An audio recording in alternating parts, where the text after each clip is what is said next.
자리에서 일어나셔서 오늘의 말씀을 읽겠습니다. 오늘의 말씀은 야고보서 2장 17절입니다. 야고보서 2장 17절, 신약성경 373쪽입니다. 우리 다 같이 함께 한 목소리로 한 절 함께 다 같이 읽겠습니다. 이와 같이 행함이 없는 믿음은 그 자체가 죽은 것이라. 아멘. 자리에 앉으시겠습니다. 할렐루야. 오늘은 야고보서 2장 17절 말씀으로 칭의 6번째 시간입니다.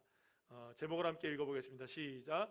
착한 일에 힘쓰는 의인이라는 제목으로 함께 나누겠습니다. 칭의, 따라합시다. 칭의, 의롭다함을 받는다라는 의미입니다. 이 칭의라는 이 굉장히 큰 주제인데요. 칭의라는 굉장히 중요한 이 거대 담론 중에 가장 중요한 쟁점은 뭐냐면, 결국에는 우리가 의롭다함을 받는 것은 우리의 행위가 아니라 오직 무엇으로 받는다? 오직 믿음으로. 따라합시다. 오직 믿음으로. 오직 믿음으로만 우리가 구원을 받는다. 하나님의 은혜를 우리가 오직 믿음으로만 받을 수 있다라는 것입니다. 우리의 노력과 의지와 행위가 아닌 오직 믿음으로, 오직 그리스도의 의가 우리에게 전가됨으로 우리가 의롭다함을, 칭함을 받게 된다는 겁니다. 그러니까 우리는 의롭습니까? 안 의롭습니까? 안 의롭지만 의롭다고 여김을 받는 거죠. 왜냐하면 우리의 죄가 예수님께 전가되어지고, 또 예수님의 의가 누구에게 전가되어져서? 우리에게 전가되어져서. 이거를 우리가 네 글자로 뭐라고 한다고요? 어떻게 잘 아세요? 이중전가. 시작. 이중전가. 그래서 우리의 죄가 예수님께로, 예수님의 의가 우리에게로, 이렇게 이제 이중전가가 되어서 우리는 의로울 수 없지만 주님의 의롭다 하심을 통하여 우리가 의롭다함을 여김을 받는 것이죠. 자, 그런데 여기에 많은 오해가 일어나는 게 사실입니다. 이게 바로 무슨 어떤 문제냐면 행위에 관한 문제입니다. 오직 믿음으로만 의로워질 수 있다고 하니까, 그렇다면 오직 믿음으로만 의로워지니까 행위는 별로 중요하지 않네요 라고 생각하는 그 오해 말입니다. 바로 여기에서 이제 그 이단들이 많이 등장하게 되는데요. 그 가장 중요한, 가장 우리에게 두드러지게 나타나는 이단 중에 하나가 바로 이제 구원파, 기쁜 소식 선교회, 이 바국수, 이런, 다 똑같은 말이죠. 이렇게 이제 다가오는데, 요즘에는 IYF, 국제 무슨 이렇게 청소년 연맹 이런 식으로 해가지고 굉장히 이단들이 다양하게 많이 있습니다만, 이 구원파가, 기쁜 소식 선교회가 왜 이단이냐면요, 그들은 오직 예수 그리스도의 은혜로 구원받는다는 것까지는 맞습니다.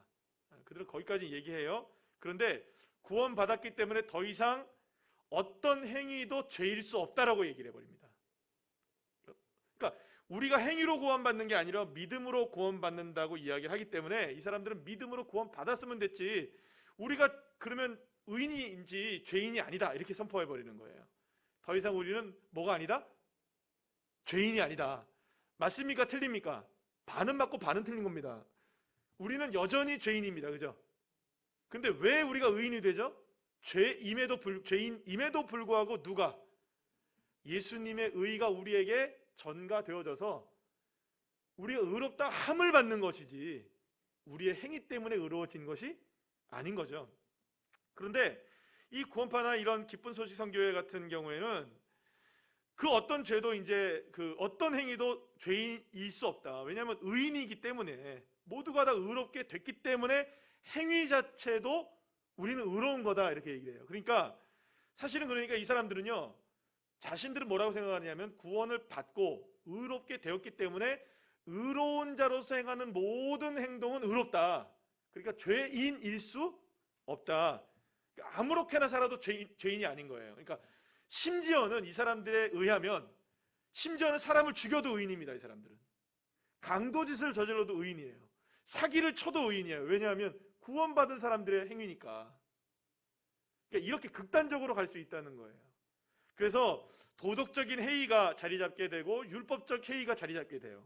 그래서 이 사람들은 가장 큰 문제가 뭐냐, 이 구원론에 대해서 굉장히 큰 오해를 하고 있다는 것이죠.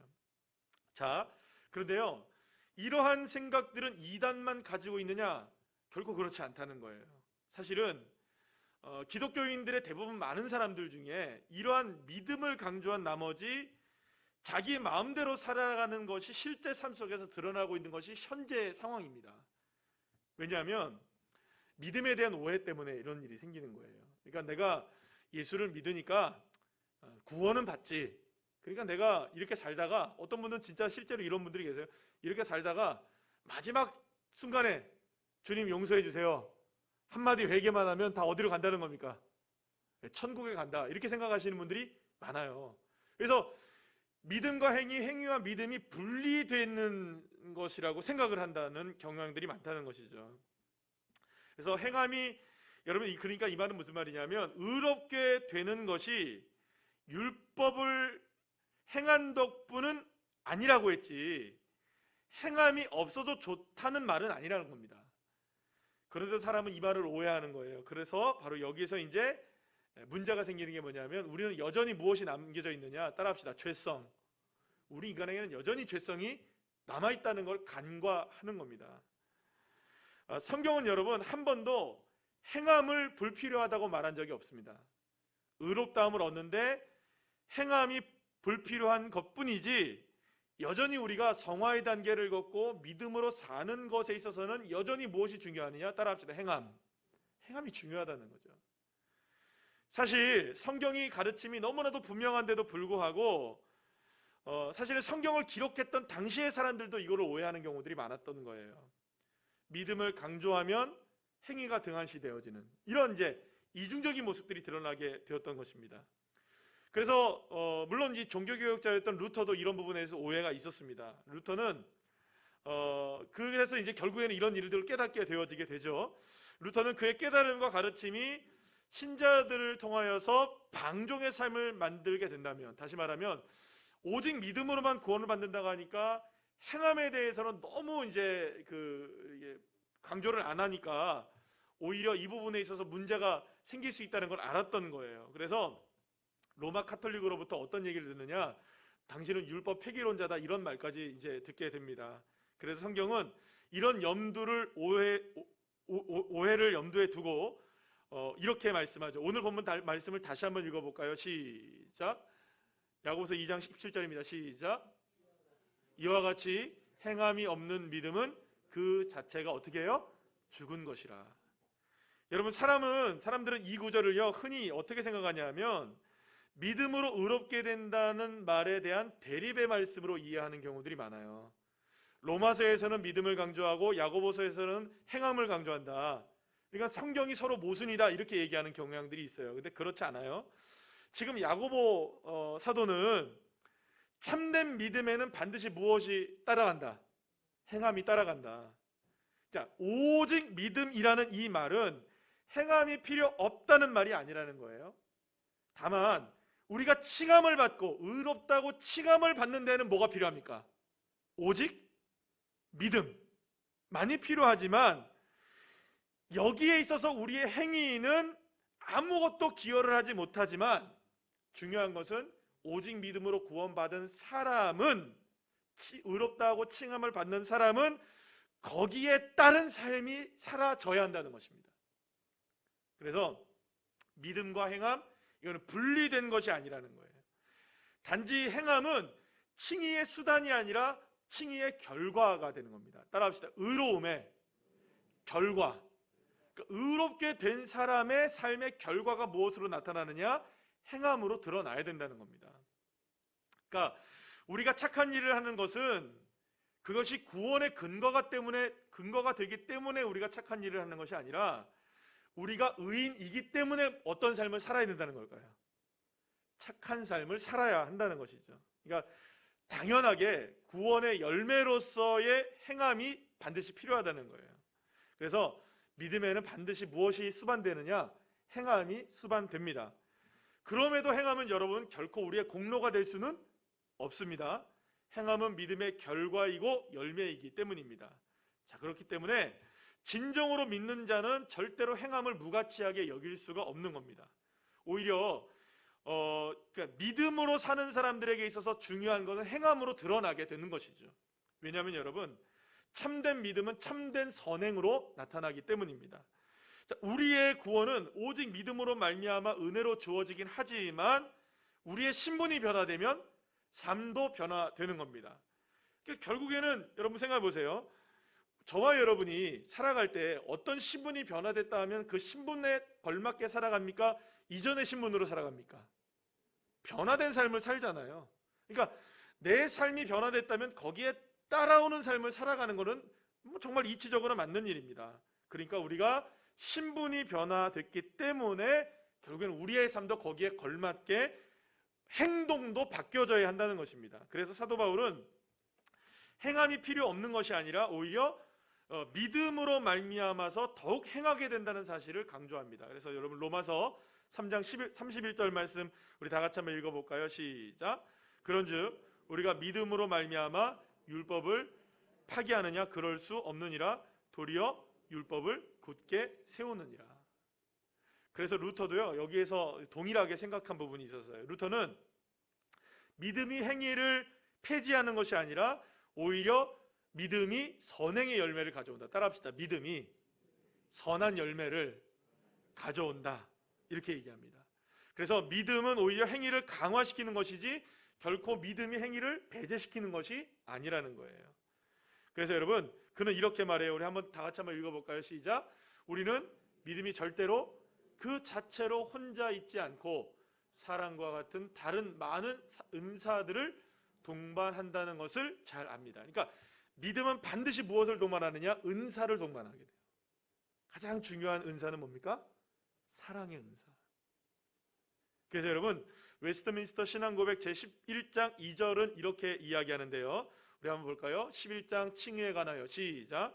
그러므로 믿음은 그리스도와 그분의 의를 받아 의지하게 하는 칭의의 유일한 수단이다. 그러나 의롭다 칭함을 받은 사람에게 믿음만 있는 것이 아니라 항상 다른 모든 구원하는 은혜를 수반하니 그것은 죽은 믿음이 아니라 사랑으로 역사한다. 그러니까 이 말은 무슨 말이냐면 결국에 우리를 구원하게 하는 믿음은 만드는 믿음은 항상 무엇을 일으키느냐? 선한 행위를 일으킨다는 겁니다. 살아있는 믿음은 어떤 믿음이냐? 사랑으로서 역사하는 믿음이다.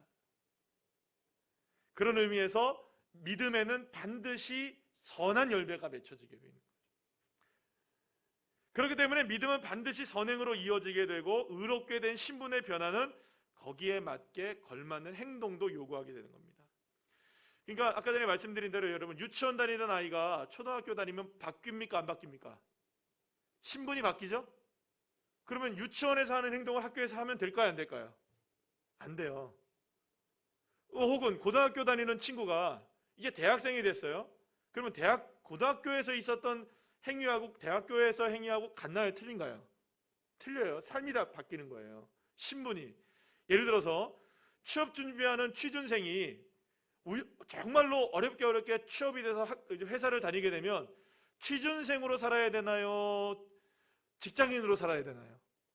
신분이 바뀌었기 때문에 무엇으로 살아야 됩니까? 직장인으로 살아야 됩니다. 근데 여전히 취준생으로 산다 그러면 그건 문제죠. 사랑하는 여러분, 바뀌면 바뀌어야 됩니다. 신분이 바뀌면 삶도 바뀌는 것입니다. 의로울 수 없었던 죄인이 하나님의 은혜로 의롭다함을 잊게 되면 거기에 맞는 삶의 변화가 일어나게 돼야 한다는 것이죠. 그러나 하나님의 자녀로서 의롭게 되었음에도 불구하고 여전히 죄악된 모습으로 살아간다면 그것은 의로움에 합당한 삶이 아니게 되는 것입니다. 그래서 루터는 이렇게 말하는데요. 우리 다 같이 한번 읽어볼까요? 시작. 선행이 선한 사람을 만드는 것이 아니라 선한 사람이 선행을 하는 것이다. 악행이 악한 사람을 만드는 것이 아니라 악한 사람이 악행을 만드는 것이다. 하이델베르크 요리문답 제64문은 이렇게 이야기합니다. 우리 다 같이 한번 읽어볼까요? 64문 시작. 이러한 가르침으로 말미암아 사람들이 무관심하고 사악하게 되지 않겠습니까? 이 말은 무슨 말입니까? 그러니까 결국에는 믿음과 행함과 믿음에 대해서 이렇게 이야기한다면 사람들이 더 무관심하게 되지 않을까요? 믿음만 강조하게 된다면 이런 말입니다. 답이 뭡니까? 시작. 아닙니다. 참된 믿음으로 그리스도에게 접붙여진 사람들이 감사의 열매를 맺지 않는 것은 불가능합니다. 아멘이십니까?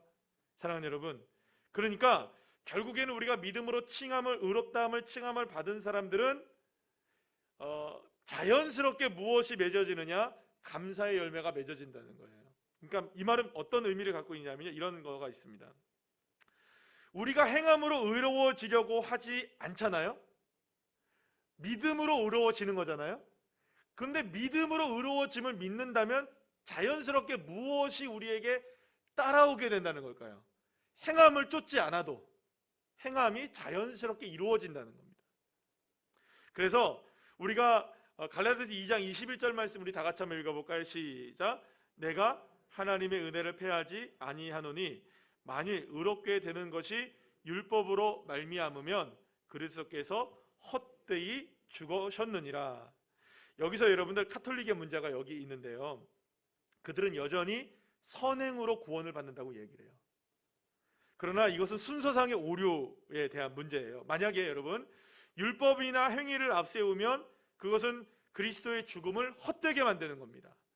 신자의 선행은 어떠한 경우에서라도 구원의 공로가 될 수는 없습니다. 그래서 여러분 선행은 우리 안에 함께 계시는 주님이 자연스럽게 성령의 역사를 통해 드러나게 되는 것입니다. 내가 주님과 함께 동행하면 내 안에 누가 계시는 겁니까? 예수님이 계시니까 내 안에 계신 예수님이 자연스럽게 드러나게 흘러나오게 되는 것이 선행과 헌신이고 감사의 섬김으로 사랑으로 드러나게 된다는 것입니다. 자, 그렇기 때문에 따라합시다. 하나님의 은혜를 아는 사람은 자연스럽게 착한 일을 하게 된다. 아멘이시죠? 자, 그러니 여러분 자연스럽게 착하게 되셔야 합니다. 누구 때문에?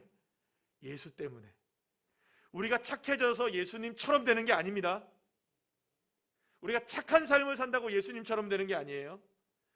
예수님이 내 안에 계심을 믿게 되니 자연스럽게 어떤 삶이 되더라? 착하고 정말 선한 삶을 살게 되더라. 그래서 여러분 우리 안에 하나님의 성품이 회복되시는 저와 여러분 되기를 간절히 소망합니다. 그것은 구원으로 주어지는 은혜입니다. 그래서 여러분 우리가 선행을 베푸는 것도 우리가 착하게 사는 것도 다 누구의 은혜입니까? 하나님의 은혜입니다. 그러니까 우리 자신 스스로가 선행을 하면 공로가 되잖아요. 그럼 그거는 은혜가 아닌 거예요. 왜냐하면 내가 스스로가 하는 일이니까. 근데 우리가 은혜인 겁니다. 착한 일도 은혜요, 선행도 누구의 은혜 때문에?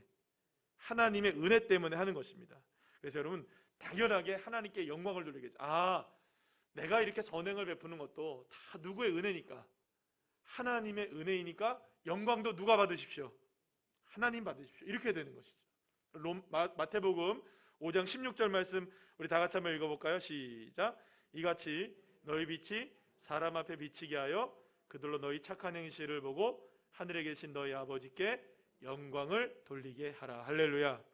웨스트민스터 신앙고백 제16장 2절 우리 다 같이 한번 읽어볼까요? 착한 일에 관하여. 시작. 하나님의 명령에 순종함으로 이루어지는 이 착한 일은 참되고 살아있는 믿음의 열매와 증거다. 믿는 사람들은 이 착한 일을 통해 자기들의 감사를 나타내고 확신을 굳게 하고 형제 덕을 세우고 복음의 고백을 돋보이게 하고 대적들의 입을 막고 하나님께 영광을 돌리니 그들은 하나님께서 창조하신 바요 그리스도 예수 안에서 착한 일을 위해 지음받아 거룩함의 열매를 맺어 마침내 영원한 생명을 얻게 하시려는 것이라. 아멘. 하나님의 은혜로 의롭다함을 받은 우리 모두는 이 세상에서 소금과 빛으로 살아가야 하는 것입니다. 우리가 의롭게 된 삶으로 행함으로 이렇게 삶이 드러나야 한다는 것입니다. 그래서 우리는 오히려 두렵고 떨리는 마음으로 우리의 남은 구원을 이루어 가야 하는 것이죠. 자, 고린도후서 9장 8절 말씀 우리 다 같이 함께 읽겠습니다. 시작. 하나님이 능히 모든 은혜를 너희에게 넘치게 하시나니 이는 너희로 모든 일에 항상 모든 것이 넉넉하여 모든 착한 일을 넘치게 하려 하심이라. 할렐루야. 사랑하는 여러분, 그러나 우리가 마지막으로 한 가지만 더 기억할 게 있어요. 그건 뭐냐면 이러한 선행, 착한 삶을 사는 건 역시 결코 우리의 힘으로 이루어져서는 안 된다는 겁니다. 우리 안에 착한 일을 시작하시는 주님이 이루시는 겁니다. 따라합시다. 착한 일도 주님이 하신다. 그래서 여러분들 빌립보서 1장 6절 말씀 우리 다 같이 한번 읽어볼까요? 시작. 너희 안에서 착한 일을 시작하신 이가 그리스도 예수의 날까지 이루실 줄을 우리는 확신하노라. 할렐루야. 사랑하는 여러분, 행함이 중요하지 않다 이런 말 하는 거 아닙니다. 예수를 믿는 사람, 의롭게 된 사람은 당연하게 예수님이 우리의 삶을 통해 뭘 이루어 나가셔야 됩니까? 착한 일을 이루어 가시는 겁니다. 그런데 예수님을 믿고도 의롭게 되고도 착하지 못한 모습들이 우리에게 얼마나 많습니까? 사랑하는 여러분, 우리가 그동안 한국교회가 많은 문제를 안고 살아갔던 많은 모습들이 바로 여기에 있지 않은가라는 생각을 합니다.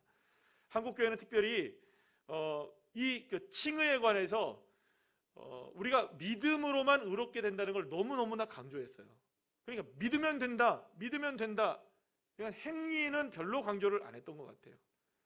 여러분, 그래서 한국교회가 지금 많은 어려움을 당하고 있는 부분이 바로 이런 부분이 아닌가. 우리가 믿는다면, 우리가 정말로 은혜로 믿음으로 구원을 받았다면 착하게 살아 하나님께 영광을 돌리는 저와 여러분 되시길 소망합니다. 그래서 따라합시다. 착하게 삽시다. 착하게 사는 의인이 됩시다. 할렐루야. 이 믿음으로 승리하는 주의 자녀들 되시기를 간절히 축복합니다.